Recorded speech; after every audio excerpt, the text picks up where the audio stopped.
On nous parle de souveraineté, on nous parle de rupture, on nous parle d'un réveil africain qui ferait trembler les anciennes puissances. Mais derrière les grands mots et les plateaux télé enflammés, une question dérange. Qui tient réellement la plume du scénario? Et si certains discours qui se présentent comme 100% africains étaient en réalité les chapitres d'un livre écrit ailleurs? Ce soir, on ne parle pas de rumeurs de quartier, on parle d'influence organisée, de stratégie, de communication calibrée, et d'un pays, le Cameroun, devenu selon une enquête médiatique un point clé dans un jeu géopolitique qui dépasse largement ses frontières. Accrochez-vous, parce qu'ici, ce n'est pas seulement une histoire de médias, c'est une histoire de pouvoir. Bienvenue sur Radar 237. Ici, on ne court pas derrière les buzz, on démonte les mécanismes, on observe les stratégies, on analyse les silences autant que les discours. Si vous aimez comprendre ce qui se cache derrière les titres spectaculaires, si vous pensez que l'Afrique mérite un débat lucide et documenté, alors vous êtes exactement au bon endroit. Abonnez-vous dès maintenant, activez la cloche et rejoignez une communauté qui préfère les faits aux rumeurs et la réflexion au vacarme. Sur Radar 237, on ne choisit pas votre opinion. On vous donne les éléments pour construire la vôtre. Une enquête du média Jeune Afrique avance une thèse lourde de conséquences. Le Cameroun serait devenu un nœud stratégique d'un dispositif d'influence lié à la Russie, visant à remodeler les équilibres politiques en Afrique de l'Ouest. Ce dispositif passerait par des plateformes médiatiques locales, diffusant massivement des contenus favorables aux juntes sahéliennes et alignés sur les positions de Moscou. Il ne s'agit pas ici d'un débat théorique sur le panafricanisme. Le panafricanisme est un courant historique puissant, légitime dans ses aspirations. Il ne s'agit pas non plus de diaboliser une opinion souverainiste. La question posée par l'enquête est différente. Elle porte sur la structure, sur l'organisation, sur la coordination possible entre des entités russes et des médias opérant depuis le Cameroun. Dans un monde où l'information circule plus vite que la vérification, où une vidéo peut influencer des milliers d'esprits en quelques heures, comprendre qui produit quoi et dans quel objectif devient essentiel. Ce reportage ne vise pas à condamner, il vise à éclairer, à décrypter les mécanismes décrits, à poser les questions que toute démocratie devrait se poser face à une stratégie d'influence transnationale. Car au-delà des slogans, il y a toujours des intérêts. Partie 1. Le Cameroun, base arrière inattendue. On pensait que l'influence russe en Afrique suivait une carte simple. Là où il y a conflit, il y a présence. Là où ça tire, ça négocie, ça sécurise, ça contracte. Bref, une logique presque militaire. Mais l'enquête du média Jeune Afrique vient casser ce schéma. Elle pointe un pays qui, officiellement, n'est pas en guerre ouverte, qui ne vit pas sous une junte militaire et qui ne fait pas la une des crises internationales tous les jours, le Cameroun. Alors pourquoi le Cameroun? C'est précisément la question qui mérite qu'on s'y attarde. Selon les éléments publiés, le Cameroun serait devenu une sorte de carrefour médiatique stratégique, non pas un centre militaire, non pas un champ de bataille, mais un espace de diffusion, une plateforme, un hub numérique francophone capable de toucher des millions d'internautes en Afrique centrale et en Afrique de l'Ouest. Et là, on change de terrain, on passe du blindé au micro. 3 plateformes sont citées dans l'enquête. Afrique Media TV, For You Media et Pan-African Media TV.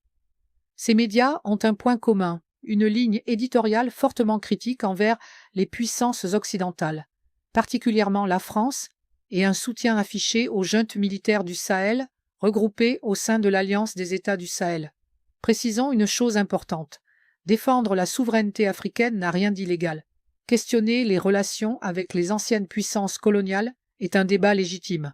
Beaucoup d'Africains le font, et cela ne date pas d'hier. Mais ce que souligne l'enquête, ce n'est pas l'existence d'un discours souverainiste. C'est la possible orchestration, la coordination et surtout l'origine de certains contenus. Selon les investigations publiées, ces plateformes fonctionneraient en réseau, chacune avec son style, son public, sa tonalité, l'une plus militante, l'autre plus analytique, la troisième plus généraliste. Mais derrière ces différences de façade, une convergence constante sur les mêmes narratifs stratégiques. Et c'est là que l'on commence à comprendre la logique. Dans une guerre d'influence moderne, Le but n'est plus forcément d'apparaître au premier plan. Au contraire, il s'agit d'être invisible, d'être perçu comme local, authentique, africain. Un message venu directement d'un média d'État étranger peut susciter la méfiance. Mais le même message relayé par une voix locale, avec un accent familier, des références culturelles partagées et un discours ancré dans le vécu africain, passe beaucoup plus facilement. C'est un principe simple de communication. On fait davantage confiance à celui qui nous ressemble. Le Cameroun, avec sa position géographique et linguistique, joue un rôle particulier. Pays francophone, influent en Afrique centrale, connecté à l'espace ouest africain par la langue et les réseaux numériques. Il constitue une passerelle naturelle vers un vaste public régional. Les chaînes YouTube, les pages Facebook et les sites web de ces plateformes cumulent des centaines de milliers, parfois des millions de vues. Leur audience dépasse largement les frontières camerounaises. Autrement dit, ce qui est pâté et produit à Yaoundé ou Douala peut être consommé à Bamako, Ouagadougou ou Niamey en quelques 2 secondes. Et c'est ici que l'analyse devient stratégique. Selon Jeune Afrique, le Cameroun ne serait pas choisi au hasard. Il offrirait un environnement médiatique dynamique, un espace numérique actif et une relative stabilité permettant d'opérer sans l'instabilité sécuritaire qui perturbe d'autres pays. En termes simples, un terrain calme pour diffuser un message destiné à des zones plus agitées.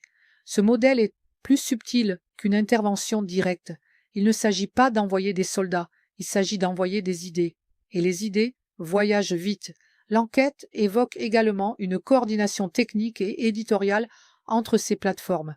Même angle sur certains événements, même vocabulaire, même hiérarchisation de l'information. Les coups d'État sont présentés comme des rectifications historiques. Les expulsions de forces étrangères comme des actes de libération. Les critiques occidentales comme des preuves d'impérialisme persistant. Encore une fois, ces termes ne sont pas interdits. Ils relèvent du débat politique.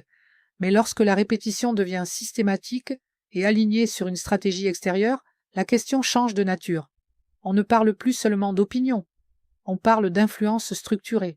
Et dans ce schéma, le Cameroun devient une pièce maîtresse, non pas parce qu'il impose quoi que ce soit militairement, mais parce qu'il parle, et que beaucoup l'écoutent. Il faut aussi comprendre le contexte psychologique.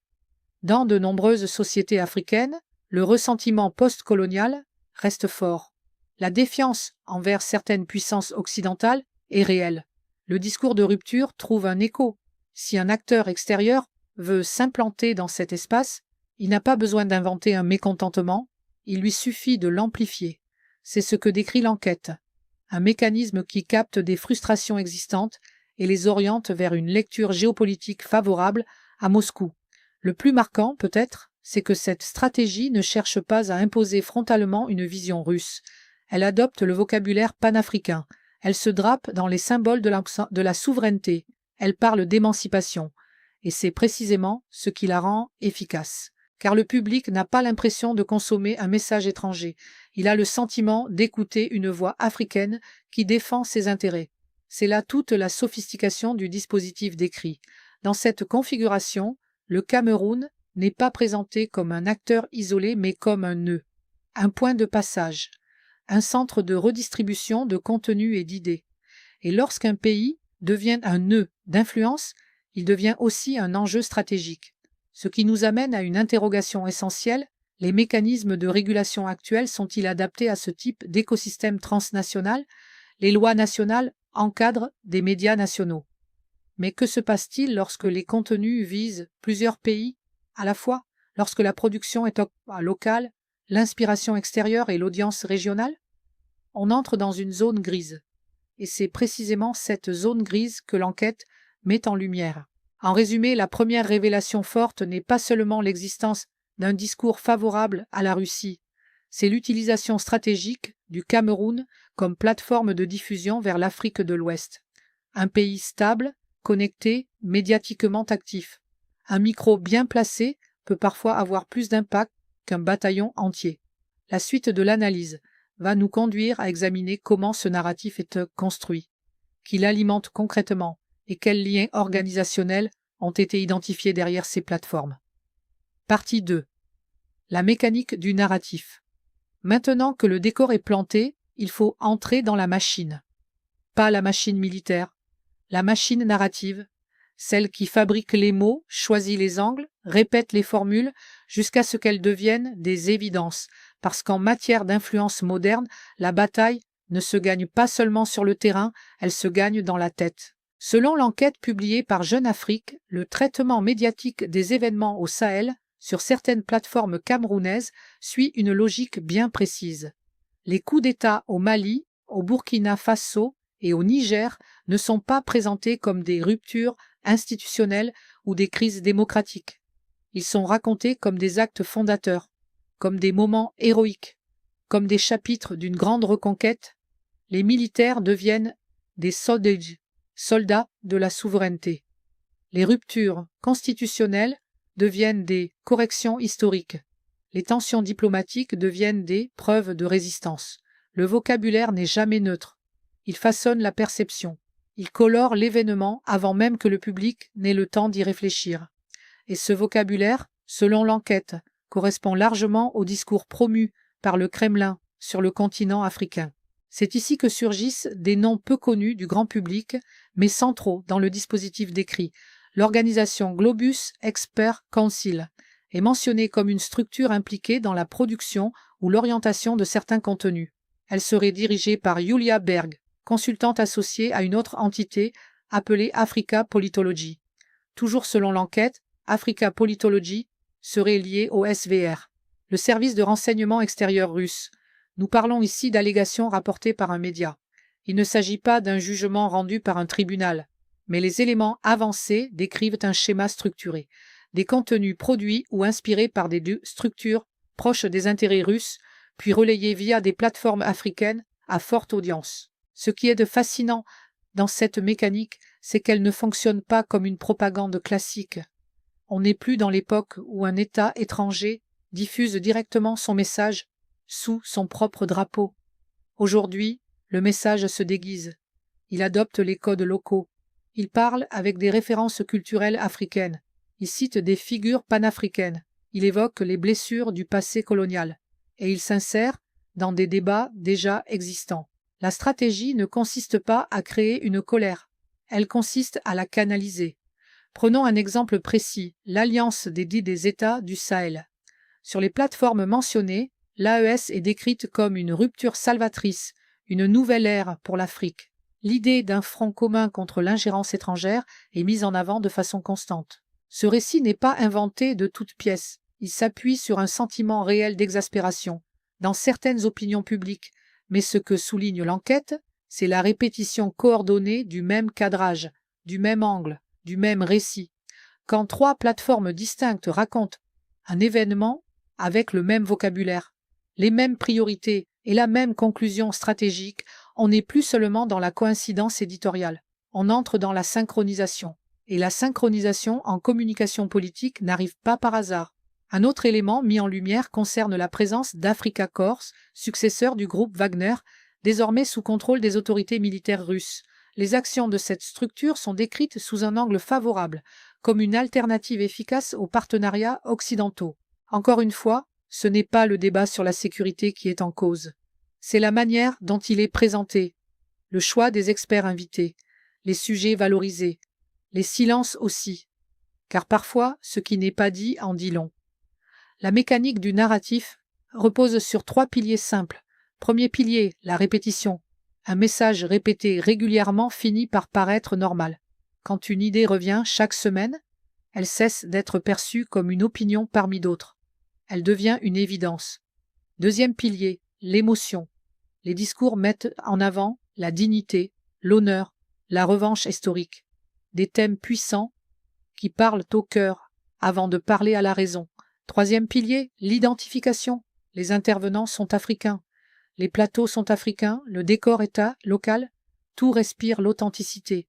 Et c'est précisément cette africanisation du message qui en fait la force. Selon l'enquête de Jeune Afrique, l'objectif n'est pas seulement de soutenir les juntes sahéliennes. Il serait plus large, remodeler la perception des alliances internationales en Afrique de l'Ouest. Redéfinir qui est l'ami, redéfinir qui est l'ennemi. Dans cette logique, la Russie n'apparaît pas comme une puissance extérieure cherchant à étendre son influence. Elle est présentée comme un partenaire respectueux, un allié stratégique, parfois même comme un soutien naturel à la souveraineté africaine. C'est un renversement narratif complet. Ce qui était autrefois perçu comme une grande puissance étrangère devient un acteur anti-impérialiste. Ce qui était une relation géopolitique devient un symbole de résistance. La subtilité du dispositif réside dans cette inversion. Et pendant que le débat public se focalise sur les discours flamboyants, la structure qui les alimente reste en arrière-plan.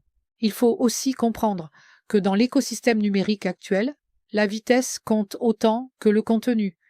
Une vidéo publiée à Yaoundé peut être reprise, commentée, remixée en quelques heures dans plusieurs capitales ouest-africaines. Les extraits circulent sur WhatsApp, Telegram, Facebook. Le message se fragmente, mais l'idée centrale reste intacte. Ce que décrit l'enquête, c'est donc une stratégie d'influence moderne, adaptée aux réseaux sociaux, aux algorithmes et aux émotions collectives. Il ne s'agit pas de diaboliser une opinion, il s'agit de poser une question simple: qui écrit le scénario? Car derrière chaque récit structuré, il y a un auteur, et derrière chaque auteur, il peut y avoir un intérêt. Dans cette affaire, les intérêts décrits pointent vers Moscou, via des structures comme Globus Expert Council et Africa Politology, et potentiellement en lien avec le SVR. Si ces connexions sont avérées, cela signifie que la bataille des mots au Sahel et au Cameroun n'est pas seulement un débat africain. Elle s'inscrit dans une stratégie géopolitique plus large. Et c'est ici que l'analyse devient encore plus délicate. Parce que lorsque la souveraineté devient un slogan universel, elle peut être brandie par tous, même par ceux qui poursuivent leur propre intérêt. La question n'est donc pas de savoir si l'Afrique doit être souveraine. La question est de savoir qui définit le contenu de cette souveraineté et au bénéfice de qui. La mécanique du narratif que nous venons d'explorer n'est qu'une pièce du puzzle. Pour comprendre toute l'architecture, il faut maintenant examiner comment ces messages circulent concrètement, comment ils sont reformulés, adaptés, parfois reconditionnés pour toucher un public encore plus large. Partie 3. Le cas du blanchiment informationnel. Il y a l'influence visible. Et puis, il y a l'influence qui enlève ses chaussures avant d'entrer dans la maison pour ne pas faire de bruit. Dans l'enquête publiée par Jeune Afrique, un élément précis attire l'attention. La manière dont certains contenus liés à Russia Today auraient été rediffusés par For You Media sans mention apparente de leur origine initiale.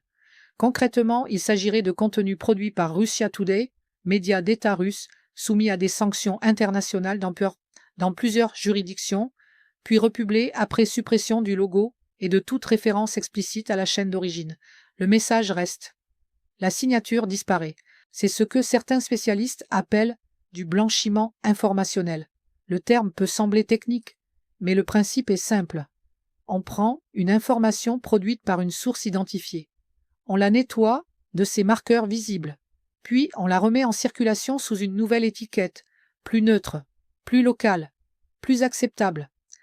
Imaginez une bouteille d'eau dont on enlève l'étiquette avant de la poser sur la table. Le contenu est le même, mais le consommateur ne sait plus d'où elle vient. Dans le contexte médiatique, cette pratique pose une question fondamentale, la transparence. Le public qui regarde une vidéo sur une plateforme camerounaise pense consommer un contenu local, produit par des journalistes ou commentateurs africains. Si ce contenu est en réalité issu d'un média d'État étranger, mais présenté comme autonome, la perception change radicalement.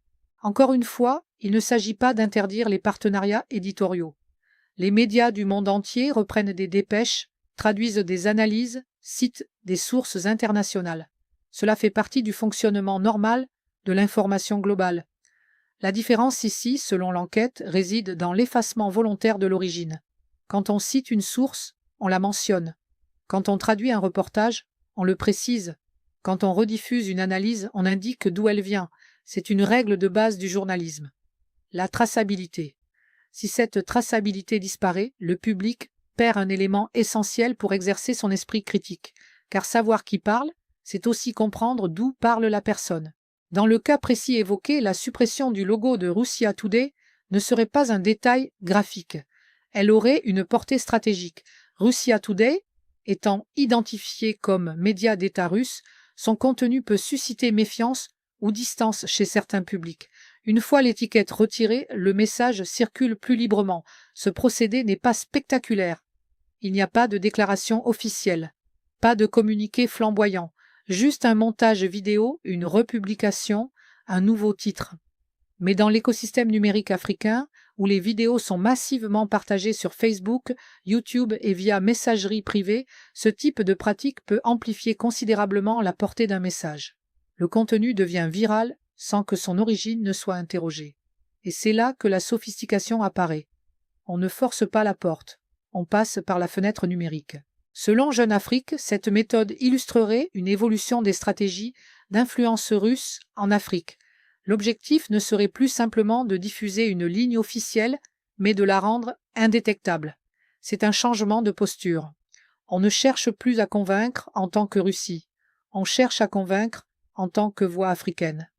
La nuance est immense. Dans un continent marqué par l'histoire coloniale et la méfiance envers certaines puissances extérieures, un message perçu comme local aura toujours plus de crédibilité qu'un message explicitement étranger. Le blanchiment informationnel permet précisément cette transformation. Il faut aussi comprendre que l'algorithme des réseaux sociaux ne fait pas la différence entre un contenu original et un contenu reconditionné. Il mesure l'engagement, les vues, les commentaires, les partages. Si une vidéo suscite des réactions fortes, elle sera mise en avant, peu importe son origine réelle. Dans ce contexte, retirer un logo n'est pas un simple détail esthétique, c'est une stratégie d'optimisation de la diffusion. Et cela pose une question plus large. Les plateformes numériques disposent-elles des outils nécessaires pour détecter ces pratiques? Les autorités de régulation africaines sont-elles équipées pour suivre ces flux transnationaux de contenu? Le défi est immense, car nous ne sommes plus à l'époque où l'influence passait par des tracts ou des émissions radio clairement identifiées. Aujourd'hui, un fichier vidéo peut être téléchargé, modifié, reposté en quelques minutes. Et lorsqu'un public consomme ce contenu, il ne dispose souvent que de 2 éléments, le visage à l'écran et le discours prononcé. Si ces 2 éléments sont locaux, la confiance s'installe. La question de la responsabilité devient alors délicate. Si une plateforme republie un contenu sans mentionner sa source initiale, est-ce une négligence, un choix éditorial ou une stratégie consciente? L'enquête avance des éléments, mais seule une investigation approfondie des autorités compétentes pourrait établir d'éventuelles responsabilités juridiques. Ce qui est certain, en revanche, c'est que la pratique décrite fragilise la capacité du public à identifier les influences extérieures. Et dans un contexte géopolitique tendu, où les alliances évoluent et où les opinions publiques jouent un rôle croissant, l'information devient une arme douce mais redoutable. Le plus subtil dans ce mécanisme, c'est qu'il ne repose pas sur le mensonge pur et simple. Les contenus de Russia Today peuvent contenir des faits réels, des interviews, des analyses structurées. Le problème n'est pas nécessairement l'existence d'un fait. Le problème est le cadrage, la sélection et la répétition, et surtout l'opacité sur l'origine. En supprimant le logo, on supprime un indice. En supprimant l'indice, on réduit la capacité du public à contextualiser. C'est comme écouter un discours sans savoir qui tient le micro. Dans cette affaire, le Cameroun apparaît encore une fois comme un point de relais. Le contenu passerait par des plateformes locales, gagnerait en crédibilité puis serait rediffusé vers un public plus large en Afrique de l'Ouest. Le circuit est simple, la portée est large, et plus la source devient invisible, plus le message semble naturel. Ce cas du blanchiment informationnel n'est pas anecdotique. Il représente une pièce clé du dispositif décrit par l'enquête. Il montre comment la stratégie ne repose pas uniquement sur la production de contenus originaux, mais aussi sur la transformation et la redistribution de contenus existants. La bataille se joue autant dans le montage que dans le discours. En définitive, cette pratique soulève une interrogation centrale pour les médias africains. Comment préserver l'indépendance éditoriale et la transparence dans un environnement numérique mondialisé où les contenus circulent librement? Parfois, sans étiquette, la réponse à cette question dépasse le cas d'une plateforme ou d'un pays. Elle touche à la crédibilité même de l'espace médiatique. Et pour comprendre l'ampleur politique de cette dynamique, Il faut maintenant regarder au-delà des vidéos et des logos effacés, vers les connexions institutionnelles et les ambitions régionales qui pourraient s'y rattacher. Partie 4. Dimension politique et portée régionale. Quand on quitte le terrain des vidéos et des logos effacés, on entre dans une zone encore plus sensible, la politique, parce qu'au bout du micro, il y a toujours un objectif. Et parfois, cet objectif dépasse largement le cadre médiatique. L'enquête publiée par Jeune Afrique ne s'arrête pas à la mécanique des contenus. Elle met en lumière des connexions politiques qui donnent à l'ensemble une profondeur stratégique. Un nom revient avec insistance. Ahua Don Melo, ancien ministre ivoirien. Il est devenu vice-président de l'Alliance internationale des BRICS en 2022. Cette organisation, selon les éléments disponibles, n'a aucun lien officiel avec le groupe des BRICS reconnu sur la scène internationale. Mais son appellation entretient une proximité sonore et symbolique qui peut prêter à confusion. Et dans la communication politique, la confusion n'est jamais innocente. L'utilisation d'un nom évoquant une coalition de grandes puissances émergentes peut donner l'impression d'un poids diplomatique plus important qu'il ne l'est réellement. C'est une stratégie classique, s'inscrire dans une image déjà forte pour gagner en crédibilité. Toujours selon l'enquête, le fondateur de Pan-African Media TV, Mohamed Bachir Ladan, serait devenu directeur de la communication de cette alliance internationale des BRICS en 2023, la même année que le lancement de sa plateforme. Ce chevauchement intrigue. Il suggère que le média et la structure politique ne seraient pas totalement étanches. Cela ne constitue pas en soi une preuve d'illégalité. De nombreux médias ont des affinités politiques, mais lorsque ces affinités croisent des intérêts géopolitiques extérieurs, l'analyse change d'échelle. L'enquête indique également que Ahua Don Melo aurait bénéficié d'une mise en avant significative sur PMTV lors de sa candidature à l'élection présidentielle ivoirienne d'octobre 2025. Nous ne sommes plus seulement dans le commentaire géopolitique, nous sommes dans un contexte électoral. Et là, la question devient cruciale. Lorsqu'un média basé au Cameroun participe à la promotion active d'un candidat dans un autre pays d'Afrique de l'Ouest, dans un environnement politique sensible, est-on encore dans le simple débat d'idées ou entre-t-on dans une stratégie d'influence transfrontalière? C'est ici que la dimension régionale prend tout son sens. Le dispositif décrit ne viserait pas uniquement à façonner l'opinion publique sur les juntes du Sahel ou sur les relations internationales. Il pourrait, selon les éléments rapportés, peser sur des processus électoraux précis. Et un processus électoral, ce n'est pas un talk-show. C'est le cœur du contrat démocratique. Lorsqu'un écosystème médiatique parallèle potentiellement soutenu ou inspiré par des structures étrangères intervient dans la bataille des idées en période électorale, les conséquences peuvent être profondes, pas forcément spectaculaires, pas forcément visibles immédiatement, mais réelles. La stratégie d'influence moderne ne cherche pas toujours à imposer un candidat. Elle cherche à orienter le climat, à influencer les perceptions, à installer certains thèmes au centre du débat. Par exemple, souveraineté contre dépendance, résistance contre soumission, nouvelle alliance contre ancien système. Ces oppositions, présentées de manière binaire, simplifient des enjeux complexes. Elles transforment des débats économiques, sécuritaires ou diplomatiques en récits émotionnels, et l'émotion est un carburant puissant en période électorale. Le plus frappant dans cette affaire, c'est la cohérence entre le narratif médiatique et les ambitions politiques mentionnées. D'un côté, un discours constant valorisant la rupture avec l'Occident et l'ouverture vers la Russie. De l'autre, des acteurs politiques engagés dans des structures présentées comme proches des intérêts russes. La convergence interroge. Encore une fois, il ne s'agit pas de juger des intentions. Il s'agit d'observer les faits rapportés et leur articulation. Si un média promeut systématiquement une ligne favorable à une puissance étrangère et que son fondateur occupe une fonction stratégique dans une organisation fondée par cette même puissance, le public a le droit de le savoir. La transparence n'est pas une option, c'est une exigence démocratique. Au-delà des individus, l'enquête met en lumière un phénomène plus large, la création d'un écosystème médiatique parallèle. Un écosystème qui fonctionne en réseau, qui partage des contenus, qui amplifie des messages, qui soutient certains acteurs politiques. Devenir des instruments.